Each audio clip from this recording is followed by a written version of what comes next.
시청자 여러분, 즐겁고 행복한 추석 연휴 보내셨습니까? 시청자 여러분, 조국 법무장관 오촌 조카 조범동 씨가 검찰에 체포되어 수사를 받은 뒤 오늘 새벽 구속영장이 신청되었습니다. 검찰의 조국 사건 수사가 새로운 국면을 맞이하고 있는 형국입니다. 이에 맞서 조국 장관의 검찰 수사 무력화 시도 또한 노골화되고 있습니다. 윤석열과 조국의 불꽃 튀는 2라운드 접전, 서정욱 변호사와 함께 파헤쳐 보도록 하겠습니다. 네, 서 변호사님. 예. 추석 연휴 잘 지내셨습니까? 예, 제 고향에 대구 갔다 왔는데요. 예. 민심을 저도 이제 여러 사람 좀 만나 들어봤거든요. 아, 그래요? 크게 두 가지로 보입니다. 아, 그렇습니까? 첫째는 이제 까도 나오는 강남 양파 있잖아요. 예. 조국. 예. 완전히 썩은 양파는 버려야 된다. 아, 그래요? 조국은 이게 반드시 파면식이 된다. 예. 왜냐하면 임명 이후에도 새로운 의혹들이 매일 오고 있지 않습니까? 예. 이게 첫째 여론 거고요. 예. 두 번째는 이제 문재인 대통령 현 정권 있죠. 예. 현 정권도 이게 조국하고 문재인 공동 정권이다. 오늘 이게 그런 칼럼까지 나왔습니다. 예. 그래서 이제 너무 썩은 양파를 버리지 않고 끝까지 이게 국민하고 싸우면서 임명을 강행했잖아요. 예. 이런 식으로 이게 현 정권이 조국을 이게 끝까지 감싸고 돌면 현 정권도 이제 심판할 수밖에 없다. 이 두 가지가 저는 추석 민심으로 보입니다. 썩은 양파를 놔두면은 양파 전체가 썩는 건 아니에요? 문정권 자체가 그렇습니다. 말하자면 조국 장관을 안고 가다가 같이 넘어지는 것 아닌가, 그런 민심을 지금 듣고 오신 거네요. 그렇습니다. 그러면은 본격적으로 논의에 들어가겠습니다. 지금 오촌 조카 조범동 씨가 전격 귀국을 해서 수사를 받고 있지 않습니까? 근데 그 조범동 씨의 전격 귀국을 놓고 일각에서는 조국 측과 뭔가 짜고 들어와서 꼬리 자르기를 하려는 것 아니냐, 이런 의견이 하나가 있고, 또 다른 의견은 검찰이 그동안 이 조범동 씨에 대해서 엄청나게 압박을 가했기 때문에 또 뭐 수사관까지 막 보내고 그런 것 같아요. 그래서 검찰 압박의 결과로 들어온 것이다. 그래서 진상이 규명 가능성이 높다. 이렇게 양론이 갈려져 있는데 서 변호사님 어떻게 보세요? 결론적으로 후자 두 번째 견해가 이제 맞다고 보고요. 예. 요즘 이게 옛날에 조적조라는 말 들어봤죠. 예, 예. 옛날에는 이게 조적조가 조국의 적은 과거 조국이다. 그렇죠. 조국의 말이 자기 발목을 잡았잖아요. 예, 예. 근데 지금 조적조가 의미가 좀 바뀌었어요. 그래요? 지금 이게 조국의 적은 조범동이다. 이게 조적조입니다. 예. 조범동이가 예. 지금 이게 들어왔을 때 조국이한테는 백해무익, 아무 게 도움되는 게 없고, 오히려 이게 조범동이는 조국 혐의에 상당히 서먹힌 건이 되고 술술 불고 있거든요. 그래서 이게 기획 입국이다. 이거는 이게 말이 안 되고, 조국 입장에서는 이제 조범동이가 몇 년이라도 외국에게 도망 다녀서 안 들어오기를 바랬는데, 그럼 이게 들어온 이유가 뭐냐? 저는 간단하게 네 가지로 보는 게요. 첫째는 이제 박사님 조금 전에 말씀하신 것처럼 검찰에서 검사 포함해서 4명의 체포조를 괌에 보낸 거는 팩트 같아요. 제가 이게 3차장은 부인하지만 그 위에 고위직에 조선일보나 TV조선이 확인했어요. 따라서 이게 체포조를 보내서 강한 압박을 하는 거예요. 여권 말소라든지 또는 이제 범죄인 인도가 있잖아요. 이게 첫째 이유고요. 그 다음에 두 번째, 조범동은 이게 돈이 없어요. 왜냐면 이게 떠나기 전에 20억인가 그러니까 WFM 주식을 상상인 저축은행에 맡기고 20억 원 대출받은 거 맞죠? 근데 이게 환전이 안 돼요. 환전이 제한되고 환칙이 아니면 불가능하거든요. 따라서 이게 달러로 이게 바꾸는 게 어렵고요. 그 다음에 세 번째는 가족들. 가족들에게 다 데려갔잖아. 우국한이 있죠. 지금 이게 우국한이는 혼자 도망갔어요. 베트남 간 끝에. 근데 조범동이는 가족들 데리고 가면 가족들에게 도피하기가 상당히 어렵죠. 혼자 다녀야, 단촐해야 그렇죠. 숨기가 쉽죠. 그렇죠. 그게 세 번째고요. 그 다음에 마지막으로 저는 조범동이가 들어온 게 마지막으로 이게 이상훈이나 코린커피의 바지 사장 있죠. 그 다음에 웰스CNT의 최태식 사장 있잖아. 이 두 명이 영장 청구돼 가지고 영장이 기각이 됐죠. 근데 그 이유를 보면 이 두 사람은 방조 종범이다. 주범이 이게 따로 있다. 그러니까 결국에 조범동 입장에서는 만약에 이 두 사람이 자기한테 책임을 다 떠넘기고 있으니까 자기도 이게 빨리 돌아가서 좀 이게 억울함을 벗어야 되겠다. 이 생각도 일부 있었을 거예요. 이런 이게 네 가지 이유가 복합적으로 작용해서 돌아온 거지 조국하고 짜고 치는 거는 전혀 아니다. 이렇게 봅니다. 근데 돌아와서도 경우에 따라서는 조국이 지금 장관의 기왕에 임명이 됐기 때문에 조범동 입장에서는 자기가 독박을 좀 써주면은 조국하고는 관계가 없다. 내가 당숙이죠. 그걸 이름을 팔아가지고 좀 장난을 친 것뿐이다. 이렇게 독박을 써줄 수도 있지 않습니까? 그러면은 조국도 은혜를 갚아야 하잖아요. 그건 이게 말로는 이게 독박 써주고 뭐 도와주고 하고 싶어도 모든 이 수사는요. 결국에 증거가 가리키는 방향대로 가거든요. 증거와 팩트가 있잖아. 예를 들어 이게 조국이는 조범동이를 1년에 명절에 한두 번 보는 사이랬잖아.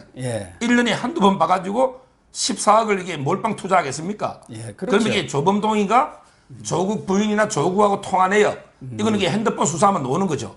또 이게 컴퓨터라든지 컴퓨터 이게 조국 집에 2대 이게 하드디스크가 검찰 손에 굴러들어온 복덩어리죠. 집을 압수도 하는데 핸드폰이 컴퓨터 2대 들어왔잖아요. 이런 거 이렇게 객관적인 자료를 조사하다 보면 조범동이 속 생각은 야 조국 삼촌에게 이번에 한번 도와주고 싶어도 자기 그런 생각일 뿐이지 증거가 너무 차고 넘치면 그게 뜻대로 안 돼요. 옛날에 그 최순실, 최수원 기억나죠? 그분들이 돌아올 때는 야 박근혜 대통령이 아직 대통령인데 내가 돌아오면 이게 좀 봐주겠지. 이 생각 없이 돌아오겠어요? 근데 다들 지금 그렇게 생각을 했죠. 지금 이게 징역 25년에 3년, 28년 아닙니까? 따라서 이게 뭐 조범동이도 어떤 생각으로 돌았던 간에 지금 이게 흘러가는 수사는 자기 뜻대로는 안 될 것이다. 이렇게 보는 거죠. 그러면은 지금 검찰에서 수사를 지금 벌이고 있고 오늘 구속영장까지 청구를 했는데 검찰 수사 방향은 어떻게 진행이 됩니까? 뭐 몇 갈래로 이렇게 가닥을 잡아볼 수 있을 것 같은데요. 제가 이제 그 신문의 칼럼은요, 작게 보면 이게 뭐 6개, 10개도 나눌 수 있지만, 저는 이제 크게 보면 3가지 정도로 방향을 보면 될 것 같아요. 일단 이게 수사 상황을요, 특수위부의 검사가 7명이에요. 근데 사모펀드 팀에만 검사가 10명. 그러니까 특수 3부에서도 오고, 특수 3부도 오고요. 민원 검사들은 다 3차장이 검사 10명. 그 다음에 운동학원 팀도 있고, 그 다음에 그 사무소 위조 팀 있잖아. 공판이 되니까. 근데 사모펀드가 검찰성에 가장 크게 보니까 10명이 투입됐죠. 크게는 이제 그 코링크 P라고 있잖아요. 코링크 펀드. 이게 실소유자가 누구냐. 요거 하고요. 그 다음에 두 번째는 코링크 P 조국 돈이 전북에 투자된 게 가로등 전멸. 웰스 CNT 아닙니까? 여기에 그 수주라든지 자금 흐름 있잖아요. 이게 두 번째고요. 그다음에 코링크 P가 또 하나 우회 상장하려고 인수한 게 있죠. 그게 그 WFM 아닙니까? WFM. 여기서 이게 정경심이가 고문료로 200만 원씩 1,400만 원 받은 회사 있잖아요. 이 WFM이 우국한 거 아닙니까? 우국한. 근데 지금 도망가가 유일하게 있죠. 크게 그 코링크 P 실소유주. 그다음에 웰스 CNT의 수주와 자금 흐름. 그다음에 그 WFM의 인수. 이 3가지 방향으로 진행되고 있습니다. 결국 그것은 정경심 남매가 어떤 영향력을 행사를 했느냐, 그것이 조국과의 연결고리가 있느냐 이런 부분, 나아가서는 또 부차적으로는 증거인멸이라든가 입맞추기, 말맞추기 이런 것까지도 결국은 수사 대상에 포함이 되지 않습니까? 그렇습니다. 그러면 이게 결국 조금 더 구체적으로 하나씩 말씀드리보면 일단 이게 코링크 P의 실소유주 있죠. 이게 지금은 바지는 이상훈이죠. 당국대 성악가 넣어가지고 보험 설계사 하던 사람. 근데 이상훈이가 나는 바지다. 이거는 이게 이미 밝혀졌죠. 영장에서 기각됐잖아요. 근데 코링크 P의 조국 처남이요. 처남에게 그 5억을 투자했죠.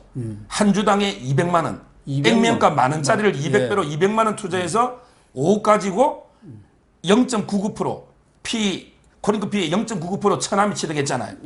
근데 이때 정은혜요. 이 코링크 P의 그 투자할 때 처남이 전북의 부인 계좌, 처남의 부인 계좌를 이용했고요. 이 돈이 전북의 조국 부인 정경심이가 차용증을 쓰고 빌려준 돈이거든요. 따라서 이 검찰에서는 실제 이 코링크 P 처남이 투자한 5억 있잖아. 이게 조국 측의 돈이 아닌가. 따라서 이 코링크 P는 물론 이제 그 조범동이도 뭐 조범동이도 이게 부인 계좌를 통해서 돈을 많이 였으니까 조범동이가 실소유주는 맞지만 그렇지만 이게 조국 측도 상당한 지분이 있을 것이다. 왜냐하면 이게 돈 5억을 였거든. 5억이었고 0.99%는 말이 안 돼요. 그럼 누가 차명으로 그러니까 조국 주식을 측은 갖고 있다고 봐야겠네요. 저는 이래 봐요. 조국 측은요. 조국 측은 이게 천암 이름으로 5억을 였는데 형식은 0.99지만 상당한 지분이 있고 그다음에 조범동이는요. 오늘 이게 단독으로 넣었죠. 조범동이 부인 명의로 돈을 여러 번 였어요. 따라서 이게 코링커피의 실소유주는 조범동인데 문제는 이게 조국 측도 상당한 지분이 있어서 차명으로 지금 이상훈 이름으로 돼 있잖아요. 지분이. 전부 이게 조국 측 일가다. 이게 검찰의 주장입니다. 그다음에 두 번째로 이제 광급 수주 과연 영향력을 미쳤느냐 안 미쳤느냐 이것도 가장 큰 관심사 아니겠습니까? 요거는요. 일단 이게 웰스 CNT가 가로등 사업은 싹쓸이 했잖아요. 실제 조국이 민정수석 때고 177개 광급공사는 이게 그 싹쓸이가 매출이 68% 늘었잖아요. 그리고 이게 서울시 와이파이 1,500억짜리 있죠. 이것도 이게 수주했잖아요. PNP 컨소시엄에 웰스 CNT가 25억여가 수주했잖아요. 근데 그때 미래에셋 대우라든지 이런 데서 이게 그 상당히 지급 보증도 했잖아요. 근데 여기에 조국이가 관여 안 했거나 이게 조사 방향이고요. 저는 조국이가 직접 관여는 안 했다 하더라도요. 이 사람들에게 조국 이름을 계속 팔고 다니는 거는 완전한 팩트예요. 따라서 이게 조국이가 자기 이름 팔고 야 사업한다. 이걸 이게 몰랐겠느냐. 민정이라는 거는 모든 정보가 들어오고 그럼 이게 조국 민정수장한테도 이게 여러 가지 정보 들어올 거 아닙니까? 이걸 이게 못 막고 단속을 이게 못한 것도 자기 책임이고요. 자기 이름이 팔리는 거. 따라서 이 부분도 검찰이 상당히 조사하고 있는 거예요. 그다음에 WFM 이 관계는 어떻게 되어갑니까? 마지막으로 이게 WFM은요. 요거는 이제 유일하게 상장 기업이죠. 이게 상장 기업이에요.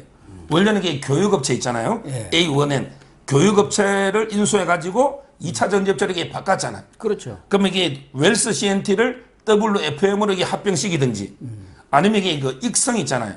자동차. 거기에 자회사 IFM이라고 IFM 하나 만들었잖아. 요것도 이게 2차 전지인데 2차 전지죠. 요것도 이게 그 웰스 CNT가 여기도 투자했거든요. 13억을. 13억 투자. 그렇습니다. 13억. 그럼 이게 그 IFM도 비상장이잖아. 요것도 이게 그 상장시키려면 우회 상장 필요하잖아요. 따라서 이게 그 우회 상장의 통로로 WFM이 이용되는 거고요. 따라서 이 WFM이 문제는 이게 그 정경심이가 여기에 고문으로 2018년부터 2019년 올해 6월까지 200만 원씩 7개월 동안 1,400만 원 이게 받은 거예요. 이게 왜 중요하냐? 이게 폭로가 나왔죠? 이 돈이 정경심이는 뭐 영어 교재 자문료인데 영어 교재는 사업 처분이 몇 년 됐고요. 요거는 이게 이자로 줬다. 여기 넣었잖아요. 근데 이게 왜 중요하냐면요. 이게 이자가 되면 원금 보장이 되잖아. 원래 이게 블라인드 펀드는 손해도 보고 이익도 보는 거죠. 근데 원금 보장과 이자를 주는 거, 이거는 이게 그 블라인드 펀드에 전혀 안 맞는 자본시장부에서 이게 가장 금지하는 거거든요. 그래서 이 200만 원 받은 거는 정경심이가 투자할 때, 내 돈이 이리 가서 WFM에 가는구나. 이걸 이게 사전에 알았다는 유력한 증거가 되는 거고, 아주 이게 심각한 문제가 되는 거예요. 그렇다면은 이제 조범동이도 체포돼서 수사를 받고 있고 또 어제 정경심 씨의 동생이죠. 조국의 처남 또 소환 조사를 받았어요. 이제 정경심만 남은 거 아닙니까? 근데 뭐 정경심 어디 입원해 있다고 그래요? 언제 소환되는 건가요? 일부러 입원한 건가? 꾀병낸 건가요? 정경심이요. 옛날에 이게 조국이가 뭐 청문할 때도 부인이 몸이 안 좋다지만 뭐 지금 이게 뭐 마음이 피폐하니까 몸도 안 좋을 수는 있지만 그러나 안 좋기는 안 좋겠죠. 몸이 좋으면 이상한 거죠. 그렇지만 저는 검찰 소환을 피하기 위한 꼼수 입원일 가능성이 높아 보입니다. 꼼수. 자, 정경심의 혐의는 기존 혐의하고요. 그 다음에 추가 혐의로 봐야 돼요. 기존에 이미 정경심이는 사문서 위조 있잖아. 기소가 돼 있죠. 사문서 위조로 이미 그 동양대 그 총장 표창장을 위조했잖아. 여기 공소시효 때문에 기소가 된 게 지금 이제 중앙지법에 29부로 배당이 됐어요. 29부. 근데 거기에 변호사가 14명이야. 본인에게 지은 죄가 없다면 변호사에게 우리나라의 거물급 정관 14명이면 비용만 해도 얼마입니까? 이걸 이게 선임한 그 사무소 위조에. 그렇게 많은 변호사를 선임했다는 얘기는 난 처음 듣는 것 같네요. 14명. 여기 얼마나 거물급이 다 왔느냐. 일단 이게 과거에 그 청와대 특검 반장했던 이인걸이 있잖아요. 예, 이게 이인걸. 선임된 건 알고 있죠. 예, 예. 요게 요 법인이 8명이에요. 그 외에도 이번에 이재명 있죠. 예. 이재명이 1심에 다 무죄 받은 변호사 있잖아요. 예. 이재명하고 동기. 거기에 바로 김종근 변호사입니다. 예. 판사 출신이에요. 김종근. 예. 이 변호사도 합류했고요. 그 다음에 또 이제 손석희 사건 있죠. 예. 손석희, JTBC. 예, 거기 변호사 홍기채. 이분들이 특수부 검사 유명한 사람이에요. 홍기채 변호사도 들어오고. 이런 식으로 그 다음에 대법관의 동생 이광범이라고 유명한 우리 판사 출신이 있거든요. 예. 이런 게 거물급 정관 판검사들이 14명 달라붙어 있는 엄청난 사건으로 재판이 진행되고 있어요. 사무소 위조가. 난다 긴다 하는 변호사들은 다 들어갔네. 서정욱 변호사만 빼고. 저는 이게 날고 기는 게 아니고. 근데 본인이 정관예우를 그렇게 비판하기 그렇고요. 예. 그 다음에 두 번째, 정경심이 이제 추가 혐의가 있겠죠. 사문서 다음에. 이번에 추가될 거는 사문서 위조를 할 때는 반드시 행사를 하죠. 예. 예. 그럼 이게 위조 사문서 행사죄하고 행사하면 바로 이게 부산대 의전은 이제 그게 공무집행 방해가 되거든요. 위계로. 따라서 이제 위조 사문서 행사와 위계의 공무집행 방해. 요거 이게 반드시 기소가 되는 거고요. 그 다음에 추가로 어제 조범동이하고 천암하고 다 조사했잖아요. 이거는 이게 사모펀드 투자할 때 어디 투자하는지 다 알고요. 그 다음에 투자 약정을 74억 5천만 원 했죠. 근데 10억 5천만 했잖아. 이게 중요한 자본시장법 위반이거든요. 이런 식으로 이게 자본시장법을 위반한 거 있잖아. 이 부분도 이게 정경심의는 빼도 박도 못하는 것 같아요. 그러니까 기존의 혐의 플러스 이런 게 추가 기소하면서 소환할 거고요. 소환은 오늘 저녁에 조범동이가 구속이 되면요. 바로 이게 소환할 것 같아요. 조범동이 구속을 보고 정경심이 되게 바로 소환하대. 그럼 이게 그 다음에 어떻게 되냐. 정경심에는 이게 99.9% 구속영장 청구합니다. 왜냐하면 이게 혐의가 워낙 중대하죠. 예. 의전원부터 그렇죠. 사무소 예. 위조해서 예. 최서훈이가 이화여대 정유라 3년 받았잖아요. 따라서 이게 구속영장 청구까지. 제가 보기에는 이게 늦어도 9월 전에는 수사를 이게 속전속결로 마무리하겠다. 이게 윤석열 총장의 뜻으로 보입니다. 이제 가장 핵심은 지금 보면은 검찰을 칼 것이 정경심 소환. 그래서 조국 장관 특미까지 지금 불어닥친 것 같아요. 그렇습니다. 조국이 받을 수 있는 혐의들은 어떤 것들이 예상됩니까? 일단 이게 조국 혐의 중에요. 크게 보면 이제 정거인멸 교사 있잖아. 자기 집에 자기 교수로 지급받은 컴퓨터 있죠. 예. 이걸 이게 집에 갖다 놨잖아요. 예. 그것도 이게 문제가 많죠. 예. 그것도 이게 엄밀히 따지면 법으로 보면 절도입니다. 절도죠. 공용물 가져왔잖아요. 도둑이 된 겁니다. 근데 그걸 갖다가 한국투자신탁증권의 김모 씨. 이분이 이게 컴퓨터 2대 하드디스크 있잖아. 조국 집에 있는 컴퓨터 2대 하드디스크를 바꿔버린 거죠. 물론 이제 정경심이가 연구실에 있던 거는 컴퓨터를 가져가 트렁크에 있다가 이미 제출했잖아요. 예. 근데 이 하드디스크 바꾼 거는 정거인멸이죠. 근데 이 문제는 조국이가 그 김모 직원하고 마주친 거 아니에요. 바꿀 때. 뭐 세 번을 만났다는 거 예, 아닙니까? 세 번도 만나고 예. 마주치고 그러면서 이게 우리 도와줘서 고맙다. 예. 이 말은 이게 정거인멸을 다 알고 방조했거나 교사한 거죠. 따라서 이게 조국이도 정거인멸 교사 방조가 있는 거고요. 자, 그 다음에 사모펀드 있잖아. 아까 조범동이 뭐 1년에 한두 번 만나 투자했다는데 그건 이게 말이 안 되겠죠. 조범동이가 조국 보고 야, 이런 데 돈을 투자하면 대박이게 40배에서 최하 100배 정도 튀깁니다. 예. 이런 식으로 말을 했을 거 아니에요. 예. 그게 알았다면 그것도 이게 블라인드 투자가 아니니까 자본시장법 위반. 그게 두 번째 혐의고요. 그 다음에 조국이가 웅동학원이죠. 이게 심각해요. 웅동학원에 소송이 동생이 채권 양도증서 위조해가지고 소송 사기 들었죠. 예. 근데 조국이가 이사로 있으면서도 소송을 이게 응수 안 했죠. 이게 배임 아닙니까? 요것도 이게 세 번째고요. 그 다음에 네 번째 보면 조국이 딸뿐만 아니라 아들이 서울대 공익인권법센터에 인턴에게 전부 서류 위조했죠. 예. 인턴 한 적이 없잖아요. 예. 고등학생 뽑지도 않아요. 예. 근데 요거는 정경심의가 관여할 수 없죠. 서울대 법대잖아요. 조국이잖아요. 요것도 이게 네 번째. 이런 이게 혐의로 조국이도 지금 이게 전체 제가 뭐 기자나 검사들 많이 들어보면 조국이도 이게 구속은 반반이지만 기소는 99% 한다.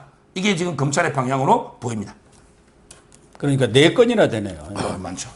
더군다나 인턴이나 이런 것을 허위로 발급했다면 그건 사문서도 아니고 공문서 위조 아닙니까? 네.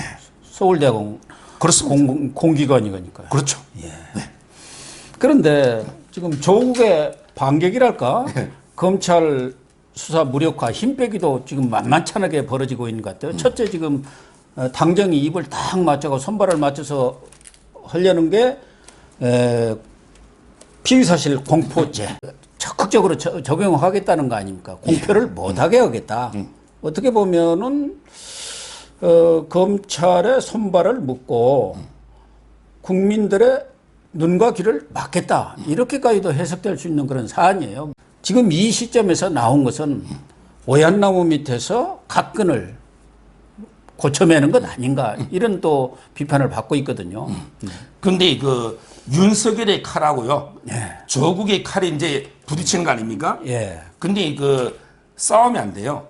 아, 그래요? 윤석열의 칼은요, 예. 예리하게 날이 쓴 아주 단단한 칼이고요. 예. 조국의 칼은 녹슬어 가지고 덜지도 않는 금방에 부서져 버리는 이런 칼이에요. 이런 게 두 개 칼 들고 싸우면 누가 이겼어요? 무슨 말이냐면 예. 윤석열의 칼은 첫째 국민의 여론의 지지를 받고 있어요. 검찰이 제대로 수사한다. 여론의 지지를 받고 있죠. 근데 조국이는 아니잖아요. 두 번째 윤석열의 칼은 전부 게 법과 증거에 맞아요. 법에 따라 수사하고 증거에 따라 수사하는 거 아닙니까? 예. 그래서 이게 윤석열의 칼은 상당히 예리하고 단단한 칼입니다.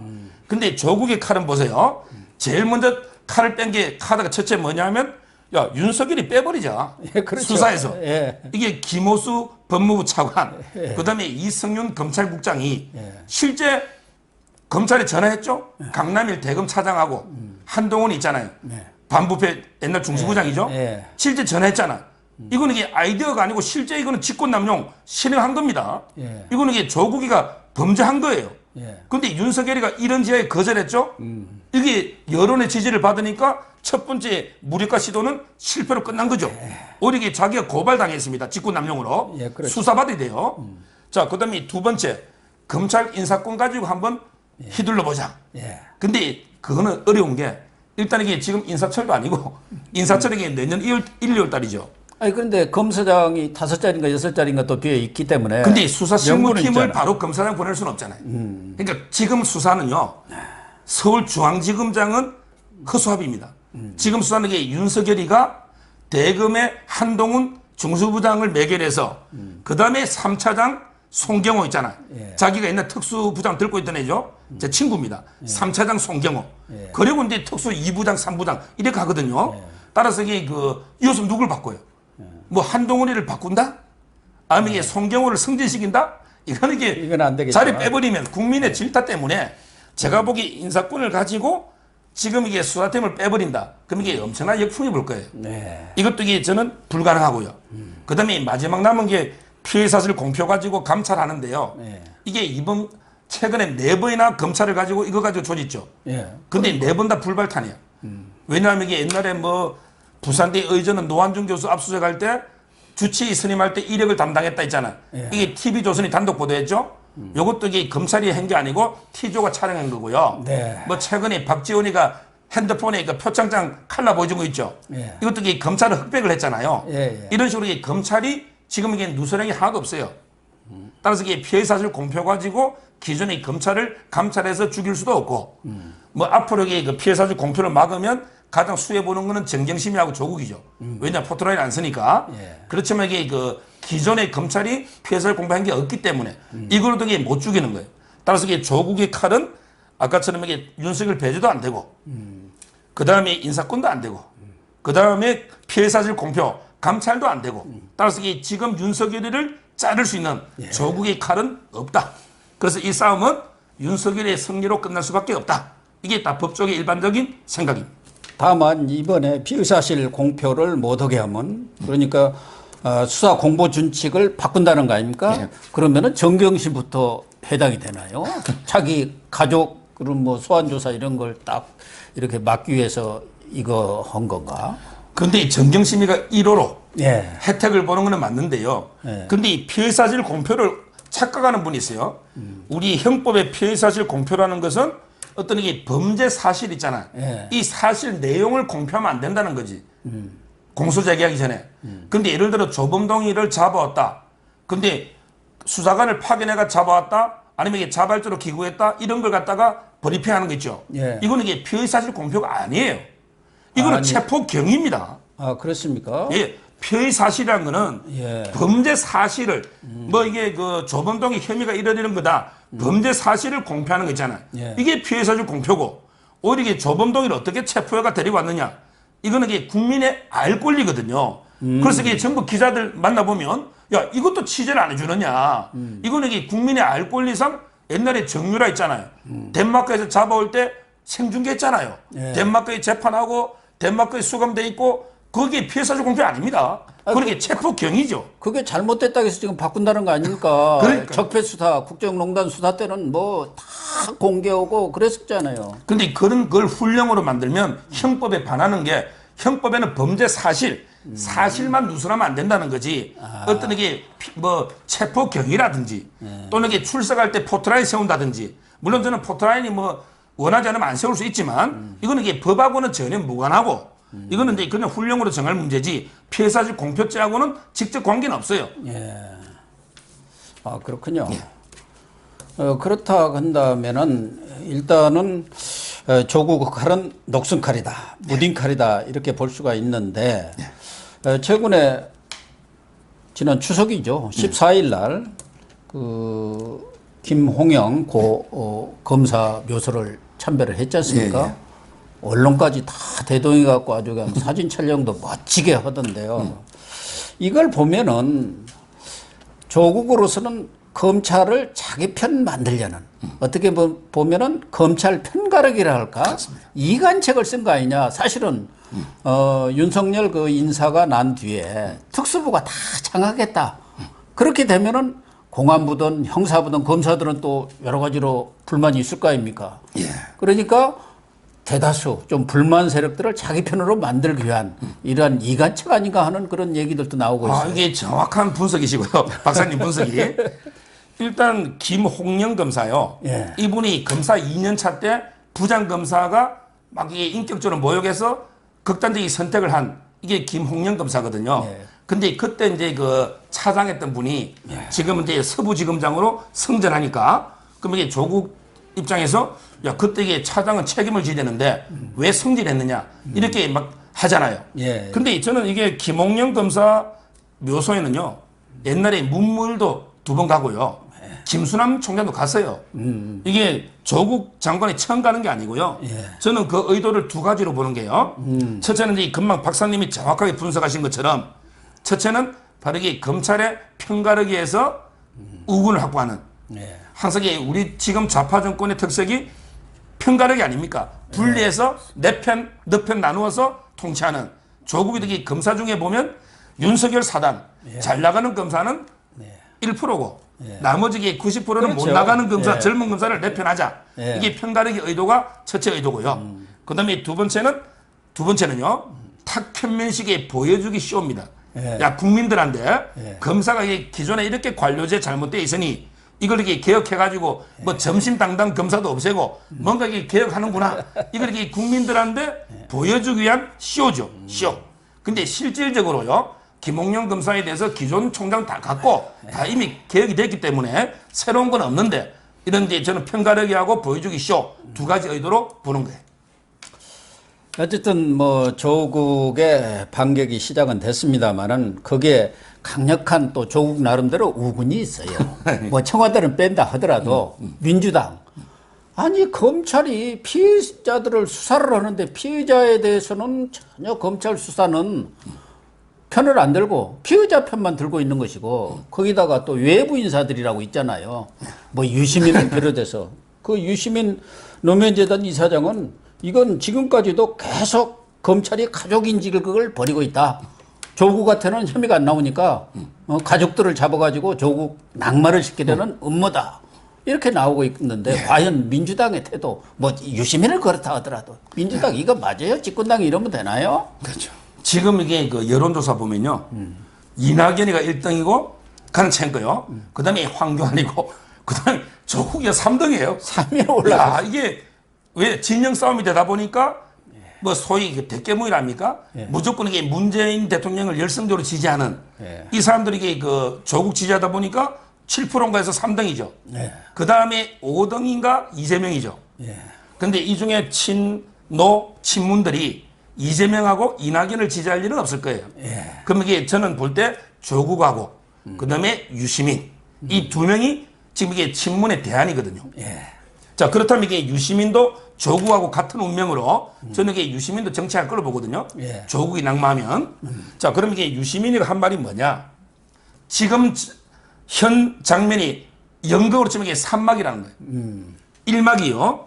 1막이 언론하고 야당이 조국이 막 문제 제기한 거 있잖아. 공개한 거. 이게 1막이고 언론하고 야당이 조국이를 공개한 거. 자, 그 다음에 2막은 뭐냐? 2막은 이제 그 검사가 압수수색을 해버렸잖아. 이때부터 이게 판이 바뀌었죠? 검사 압수수색하고 대통령이 임명 강행한 거 있잖아. 요까지가 2막이야. 그 다음에 그 3막인데 지금은 유심히 표현하면 3막은 이제 대통령이 임명 방아쇠를 당긴 거예요. 따라서 이게 대통령도 이제 부담을 안고 리스크를 안고 지금 이게 야당하고 전면전 벌이고 있잖아요. 요게 3막이라고 하는 거예요. 근데 저는요, 유시민이가 요 3막까지인데 제가 말하는 건 이게 보통 연극은 한 4막까지 있습니다.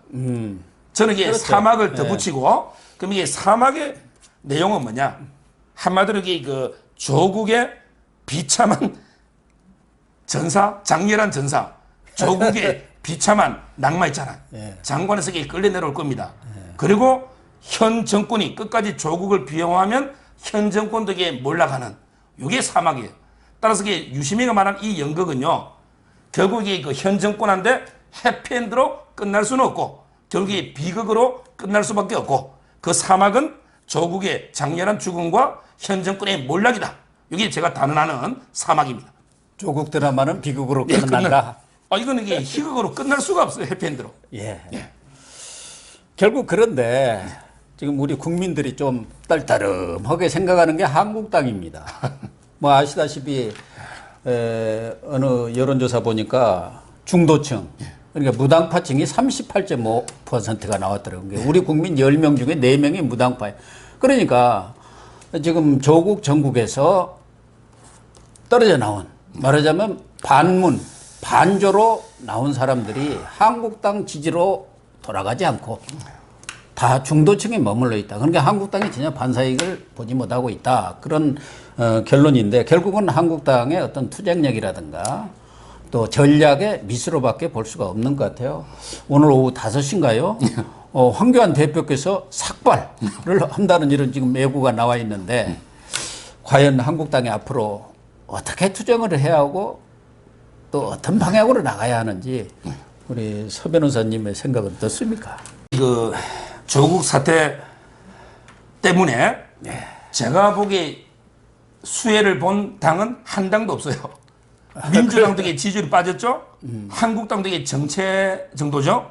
그 다음에 바른미래당이나 다른 당이 늘은 것도 없어요. 그래서 이제 박사님 말씀처럼 무당파가 제1당이 돼버린 거죠. 민주당보다 무당파가 더 높아요. 이거는 이제 저는 한국 우리 정치의 비극으로 보고요. 그럼 이게 그 한국당이 왜 그 수혜를 못 누리느냐? 저는 한마디로 이게 그 어떤 이게 그 절박감이 없고요. 절박감이. 그 다음에 어떤 체계적인 전략 전술이 없어요. 항상 이게 그 싸움이 아니, 이것도 싸움이잖아요. 싸움에서 이게 일관된 전략이 있고 그 밑에 따라 이게 전술은 유동적으로 이게 전술은 바뀔 수 있죠. 근데 전략은 일관성이 있어야 되잖아. 근데 지금 한국당이 그동안 싸움을 보면 전략 자체가 없어. 전략 자체가 이게 오락가락해서. 그러니까. 그래서 이게 뭐 투쟁하는데 안 되니까 1인 시위로 바꿔버린다는데 허가를 안 받아가지고 너무 이게 오락가락 청문회부터 이런 게 일관된 전략이 없는, 이거는 이제 황교안 대표나 나경원 원내대표의 책임이 분명하고요. 자, 그 다음에 두 번째 저는 삭발에 대해서는요. 제가 어떤 유튜브에서 야, 나경원하고 이게 황교안 대표는 삭발 안 했으면 좋겠다. 그랬습니까? 왜냐하면 이게 모든 사람의 저는 투쟁의 방식은 다양할 수 있다 보거든요. 예를 들어 이현주 의원하고 그다음에 그렇죠. 그 의사 출신의 그 박인순입니까? 이런 분들에게 여성도 삭발했고요. 그다음에 이학재 의원은 어제부터 국회 단식 들어갔잖아. 그다음에 저는 삭발할 분은 삭발하고 단식할 사람 단식하고 의원직 사퇴할 사람은 사퇴하고, 이게 박지원이가 세 가지 절대 하면 안 된다는 게 단식 삭발 어인지 사태거든요. 근데 저는 박지원 말을 안 믿기 때문에 세 가지 하고 그다음에 전한 박사님은 또 이게 방송을 통해서 그렇죠. 정권 비판하고 근데 모든 사람이 삭발하고 박사님도 삭발하고 저도 삭발하고 다 할 수는 없잖아요. 네. 따라서 저는 개인적으로 뭐 황 대표나 나경원 원내대표는 매일 언론을 수백 번 상대하는데 과연 이게 삭발만이 가장 유일한 방법인가 이런 생각이 들긴 한데 그런 게 또 이해가 되는 게 아까 말한 것처럼 이게 지금은 민주당에 대한 비판과 네. 한국당에 대한 비판이 제가 보기에 거의 뭐 반반이에요. 한국당이 워낙 비판을 많이 받고 지지율이 안 뜨니 황교안 대표 입장에서도 마지막 승부수로 저는 이게 삭발을 던지다 보고요. 이제는 필요하다면 나경원 원내대표도 삭발해라. 나경원 원내대표 그 정도의 각오로 이번에는 이제 불태전의 각오. 이번에 만약에 물러서고 조국이 임명되고 뭐 검찰을 완전히 싹쓸이 하면 정말 이게 나라는 되돌릴 수 없거든요. 따라서 그 정도 저는 각오를 보여준다는 측면에서 황교안 대표의 결단을 뭐 이게 폄하하고 싶지는 않습니다. 네, 황교안 대표가 자신의 그런 사직생의 그런 결기를 보여주는 차원에서 삭발에 들어간 것 같습니다. 시청자 여러분, 조국 오촌 조카에 대한 구속영장이 발부되느냐, 기각되느냐 여부가 조국 수사의 분수령이 될 것 같습니다. 법원은 이미 이상훈 코링크피 대표와 최태식 웰스 CNT 대표에 대한 영장을 기각한 바 있습니다만은 조범동 씨에 대한 영장을 어떻게 처리하느냐 이것을 보면은 김명수 법원의 진면목이 드러날 것으로 판단이 됩니다. 오늘 방송 마치도록 하겠습니다. 감사합니다. 감사합니다.